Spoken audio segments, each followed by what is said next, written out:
Essa pílula é um oferecimento Caoa Sherry. Decisão de Fachin que livrou Lula acendeu um sinal amarelo entre os que procuram costurar uma candidatura de centro para 2022. A leitura é que, com Lula no jogo, a disputa vai mesmo ser entre o petista e o presidente Jair Bolsonaro. Há pouco, o ex-ministro Luiz Henrique Mandetta foi ao Twitter e escreveu o seguinte: os extremos comemoram, pois se nutrem um do outro. A ruptura da Liga Social Brasileira avança. Mais que nunca, o povo de bem terá que apontar o caminho para pacificar esse país. O apresentador Luciano Huck comentou o seguinte: no Brasil, o futuro é duvidoso e o passado é incerto. Na democracia, a Corte Suprema tem a última palavra na justiça. É respeitar a decisão do STF e refletir com equilíbrio sobre o momento e o que vem pela frente. Mas uma coisa é fato: figurinha repetida não completa álbum. Foi o que escreveu Luciano Huck. E aí, Fiuza, será que é isso mesmo? Essa decisão do Supremo, do ministro Luiz Edson Fachin, joga um balde de água fria nessas candidaturas de centro que vinham tentando aparecer nessas últimas semanas, Fiuza? É isso que você espera ou não? Nossa, eles são tão criativos, né? Eu não vou nem comentar, né, essa literatura de Twitter, desses candidatos de plantão. Vou te contar, eu vou me deter no Mandetta. Mandetta, o assunto com você é saúde, parceiro. O assunto com você é o descalabro da política que você trouxe dentro de uma pandemia, usando como palanque o seu espaço que você tinha para liderar o enfrentamento a uma crise sanitária. As diretrizes erradas que você passou, a sua hipocrisia ao dizer que as pessoas tinham que ficar absolutamente isoladas umas das outras e escarnecendo, debochando do povo, das pessoas apavoradas ao se despedir do cargo, se abraçando e se beijando, não estando nem aí. A palavra seria outra, mais chula, né? Mas vocês já entenderam o gerúndio, né? Você estava tananã, para o povo, para as medidas que você fingia levar a sério. Você não é sério, Mandetta. Você é um jogador de sinuca no meio da pandemia, sem máscara. Você é um arrivista, você é um paraquedista. Você não tem dignidade alguma, né? E agora você está surfando aí numa decisão do STF para bancar o cara de centro. Você só pensa naquilo, né, Mandetta? Você só pensa numa candidatura. Só que o país enfrentou e enfrenta uma crise sanitária da qual você, em determinado momento, foi o principal gestor e jogou fora, jogou pela janela a sua atribuição, né, para fazer demagogia, para fazer política. Você ficou dando uma de ministro de oposição dentro do governo, né, você ficou fingindo que o ensaio clínico de tratamentos precoces era charlatanismo. Isso vai ser cobrado. Todos os que até hoje fingem, né, que não se pode tratar destas hipóteses como coisa séria, e baniram, censuraram, ridicularizaram, estigmatizaram médicos sérios, pesquisadores, tentando salvar a vida das pessoas e formando aí um estudo que vai se consolidar ou não, mas que já tem uma quantidade muito grande de indicações positivas. Você estava aí, Mandetta, nessa arquibancada, fazendo esse papelão, fazendo esse papel irresponsável, de usar, como vários outros, como esses governadores estão fazendo, né? Então, Vitor, eu me detive nesse personagem porque ele tipifica, ele resume esta crônica, né? Não tem mudança alguma no balanço das candidaturas de política brasileira. A eleição nem é esse ano, vamos lembrar, né? Existe um governo com seus acertos e seus defeitos, com uma equipe procurando aí socorrer os vulneráveis economicamente e conseguindo, com seus poderes de política sanitária suprimidos pelo STF e com uma agenda liberal em curso, né? Os fantasmas, as assombrações, as almas penadas estão na cabeça desses oportunistas, que só pensam naquilo, só pensam em poder, só pensam em palanque. A correlação de forças é a mesma. É uma sociedade querendo desintoxicar-se do petismo. E é claro que essa desintoxicação não acontecerá com novos aventureiros, né? Com novos demagogos que se apresentam como centro, como isso, como aquilo.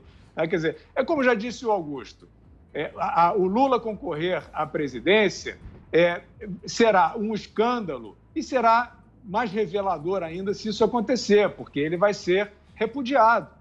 O Lula é detestado pelo Brasil, né? O Lula roubou o Brasil, o Lula empobreceu as pessoas com esse escudo de bonzinho.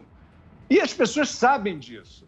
Então, ele é detestado, ele vai ser até o último dia de vida dele detestado, e depois também, né? Essa é a realidade, é isso que o Lula representa, e o protagonista hoje não é um possível candidato, é o Supremo Tribunal Federal. Eu quero saber, e até depois, se o Zé puder comentar, né, esta decisão monocrática, ela já libera os processos, já determina o envio dos processos antes da decisão do Pleno. Eu queria saber, para ver se realmente a gente está entrando nesse mar revolto aí que se anuncia.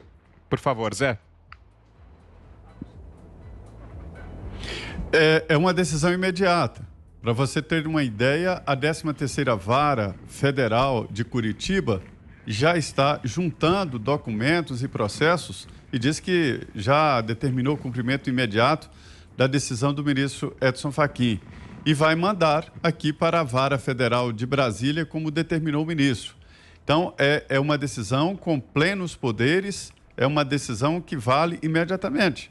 Agora, cabe a segunda turma ou ao plenário do Supremo, espero que isso vá para o Supremo, plenário do Supremo e não segunda turma, né? Aí se confirma ou não. Se não confirmar, recua, mas já está valendo imediatamente. Olha, Fiuza, o Tancredo, sobre essas falas aí, o Tancredo tinha uma estratégia. Ele escalava adversários, era uma estratégia. Fica muito mais fácil de administrar uma campanha eleitoral quando você escolhe o seu adversário. É até muito mais importante do que escolher aliados numa campanha eleitoral. Mas isso nem sempre dá certo, mas é uma estratégia. Eu dizia aqui da codependência, um termo que eu empresto da psicologia, para falar de antigamente do PSDB e do PT. Os dois se escalavam como adversários. E aí vinha naquela história, o PT perdia todas para o PSDB em São Paulo, ganhava em outro lugar, ganhou a presidência da República, e lá vem até aparecer um que não respeitou esta codependência entre, vamos dizer, extremos da esquerda, PSDB e o PT. E o Jair Bolsonaro ganhou, independente do que pensava o PT, e o PSDB atropelou a todos com voto, né? Então, agora estão tentando dizer que são extremos, mas não são. São posições políticas antagônicas, claramente antagônicas, que tudo indica se enfrentarão no segundo turno. Veja o cavalo de pau na política. O presidente Jair Bolsonaro, tudo indica, já está garantido lá no segundo turno. E entra agora com essa possibilidade, hoje de manhã, hoje saiu uma pesquisa sobre a possibilidade de voto, né? Do Comitê de Inteligência, eu não sei bem o nome do instituto, que apresentou a pesquisa dizendo que Lula teria mais possibilidade de votos do que o presidente Jair Bolsonaro no segundo turno. Não é pesquisa eleitoral, mas sim de possibilidade de aprofundamento, de intenção não do voto, mas possibilidade de evolução. Então, é uma pesquisa até mais profunda. Então, essa fala do Mandetta de que os dois extremos estão orgulhosos, estão comemorando, isto não é real, porque eu me pergunto extremo de quê? Extremo de onde, né? O que são duas posições antagônicas. Uma do bolsonarismo, que chegou para acabar com os desmandos do PT, o governo que arrasou o Brasil, né? E que tinha um flerte com a criminalidade, assim, é impensável. Nem estou falando dos criminosos de mandato, estou falando lá de organizações criminosas mesmo, de presídios mesmo. Então, é essa a realidade. Os dois grupos existem até hoje, quer queiram os Mandettas, os PSDBs, os outros partidos ou não. São dois grupos antagônicos, sim, com ou sem o Lula. Só para deixar o crédito, Zé, dessa pesquisa que você mencionou, é do Instituto Inteligência em Pesquisa e Consultoria, IPEC, essa pesquisa sobre o potencial de voto de Lula e de Bolsonaro. Isso. Diga, Augusto. Eu nunca ouvi falar, tudo bem, mas digamos que essa pesquisa esteja certa. O Lula vai ser, se ele cair nessa bobagem, ele vai ser demolido durante a campanha. demolido. Se qualquer candidato com um rabo preso, e não 300 como o Lula, já enfrenta uma dificuldade enorme, vai ser uma festa para os adversários. Eu escolheria o Lula como adversário se eu fosse candidato. Porque eu teria assunto que não acaba mais. Eu vou falar da Rosemary até o Petrolão. Ele não tem uma biografia. Ele tem uma tremenda capivara, o Lula. As coisas mudaram, né? Ele acabou com a pobreza que está aí. Aí o Brasil vai ver que o homem que acabou com a pobreza deixou de herança lá no colo da Dilma Rousseff, que agravou a situação, 12 milhões, né, de miseráveis. Ele tinha acabado com a pobreza. Então eu quero ver o que é que vai acontecer. Agora, sobre as frases, o negócio é o seguinte, é um desfile de platitudes, é a procissão de platitudes. O Guilherme já disse o que devia ser dito sobre o Mandetta. Eu vou comentar o Luciano Huck, a frase do Luciano Huck. Porque eu gosto de gente como a gente aqui. Chega e fala. Por exemplo, eu acho um absurdo você anular, qualquer juiz do Supremo anular todos os processos de um homem que é comprovadamente um ladrão corrupto. Corrupto, ladrão, lavador de dinheiro.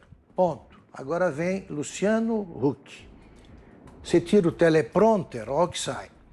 No Brasil, o futuro é duvidoso e o passado é incerto. Na democracia, a Corte Suprema tem a última palavra na justiça. É respeitar a decisão do STF e refletir com equilíbrio sobre o momento e o que vem pela frente. Mas uma coisa é fato, figurinha repetida não completa álbum. Com esse discurso, o Luciano vai ter que se preocupar com o próprio programa, se ele vai permanecer como apresentador ou não, que está ruim. Tinha um advogado na minha cidade, não é piada, que ele, em todos os júris, ele repetiu a mesma frase que ficou famosa e que é tão clara e tão importante como essas aqui. Ele dizia assim, nem tudo é nada, nem nada é tudo em matéria de principalmente. Era o grande momento do discurso dele. Significa o quê? O mesmo que o Mandetta e o Luciano Huck disseram aqui, nada.